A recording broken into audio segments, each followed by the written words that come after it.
అలా అండి. హాయ్ అందరికి నమస్తే ఫ్రెండ్స్. ఎలా ఉన్నారు? బాగున్నారా? మేము కూడా బాగున్నాం ఫ్రెండ్స్.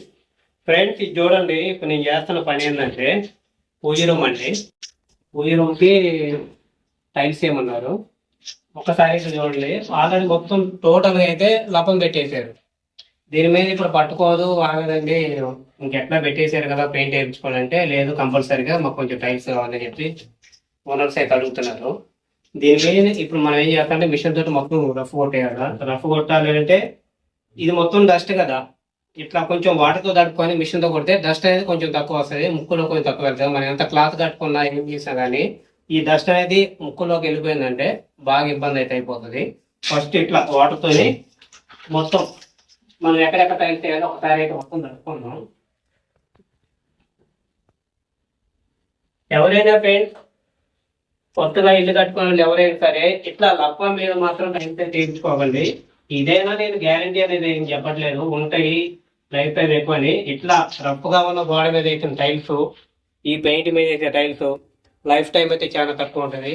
మీరు వర్క్ చేసుకునేప్పుడు ముందుగానే పెయింట్ వాళ్ళకి కానీ లేదా టైల్స్ వర్కర్ కానీ మీరు ఎక్కడెక్కడ టైల్స్ వస్తాయో ముందుగా ఒక మార్కింగ్ ఒక ప్లాన్ అయితే ఇచ్చుకోండి. అట్లా కాకుండా ముందు ఎవరు వస్తే వాళ్ళ చేత పని చేయించుకొని తర్వాత ఇట్లా టైల్ చేయించుకుంటే మీరు చేసే పని ఎట్లా చేయించుకుంటున్నారు, ఇచ్చే డబ్బులు ఎట్లా ఇస్తున్నారు, పని అనేది క్వాలిటీ అనేది ఉండదు. ఇప్పుడు నేను చేయనని అన్నా, వాళ్ళు ఏమన్నారు మాకు కంపల్సరీ కావాలంటున్నారు. నాకు ఇల్లంతా వర్క్ అంతా టోటల్గా అయిపోయింది. ఈ ఒక్కరు దానికాడ పెండింగ్ పెట్టుకుంటే వాళ్ళకే నాకు గొడవ అవుతుంది. అట్లాగే మేము గొడవ అయితే పెట్టుకోలేదు కదా, కాంప్రమైజ్ అయిపోవాలా. కానీ ఎక్కడో మనసులో ఏంటంటే ఇది ఉండదు కదా, చేసినా కూడా వేస్ట్ అనే ఫీలింగ్ అనేది మాకైతే ఉంది. ఇంకా వేరే వాళ్ళ విషయం అనేది మాకు తెలియదు. మేమైతే చెప్పామండి ఇది కుదరదు చేయటం అని, వాళ్ళైతే చేయమన్నారు. సరే దీనికి వీలైనంతలో మనం ఎట్లా పని చేసుకోవాలి, దానికి లైఫ్ టైం ఎట్లా అనేది మీకు అయితే చూపిస్తాను.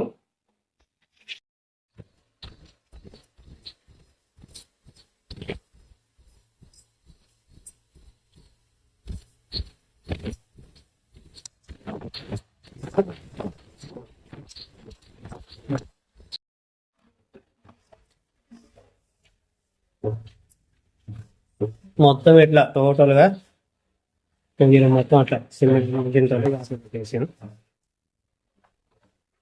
దాంట్లో పెట్టేసిన తర్వాత ఉన్న డస్ట్ అంతా మొత్తం ఒకసారి పనితో మొత్తం క్లీన్ చేసుకున్నాక టైల్ వేసే స్టార్ట్ చేస్తాను.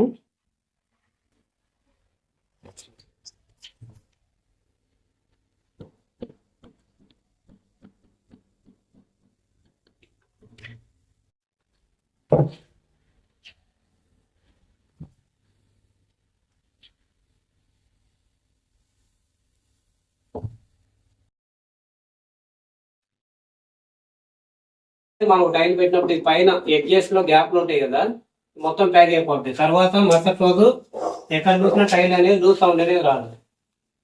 ఇంకోటి టైల్ కూడా ఎమ్మెల్యే సెట్ అయిపోతుంది ఇట్లా సిమెంట్ వేయడం వల్ల.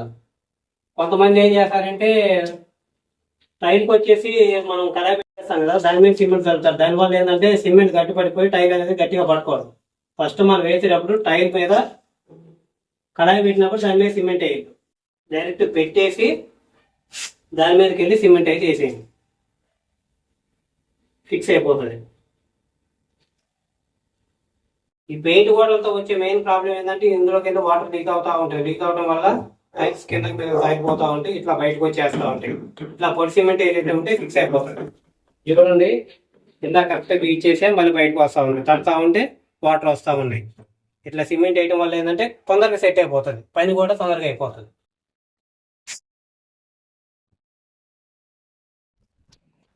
ఓకే ఓకే ఫ్రెండ్స్, ఇదిగోండి మొత్తానికి అయితే పూజలు అయితే కంప్లీట్ చేశాను. ఒకసారి అయితే చూడండి ఎంత నీట్గా వచ్చిందో. ఫస్ట్ మన కార్నర్లు అనేది ముఖ్యమండి, కార్నర్లు అనేది నీట్గా చేసుకోండి ఎక్కడైనా అని చేయించేటప్పుడు. ఇంక ఇక్కడ ఏమున్నారు కానీ ఇది మొత్తం లభం పెట్టేసింది కదా, డ్రాప్ కొట్టినా కూడా రాగదు, పగిలిపోద్దని చేయించలేదు. లోపల వరకు అయితే కంప్లీట్ చేసేసినాను, మొత్తం నీట్గా బయట సిమెంట్ పెట్టేసాను. ఓకే ఫ్రెండ్స్, వీడియో నచ్చినట్టయితే లైక్ చేయండి, షేర్ చేయండి, సబ్స్క్రైబ్ చేయండి ఫ్రెండ్స్. ఓకేనా, బాయ్.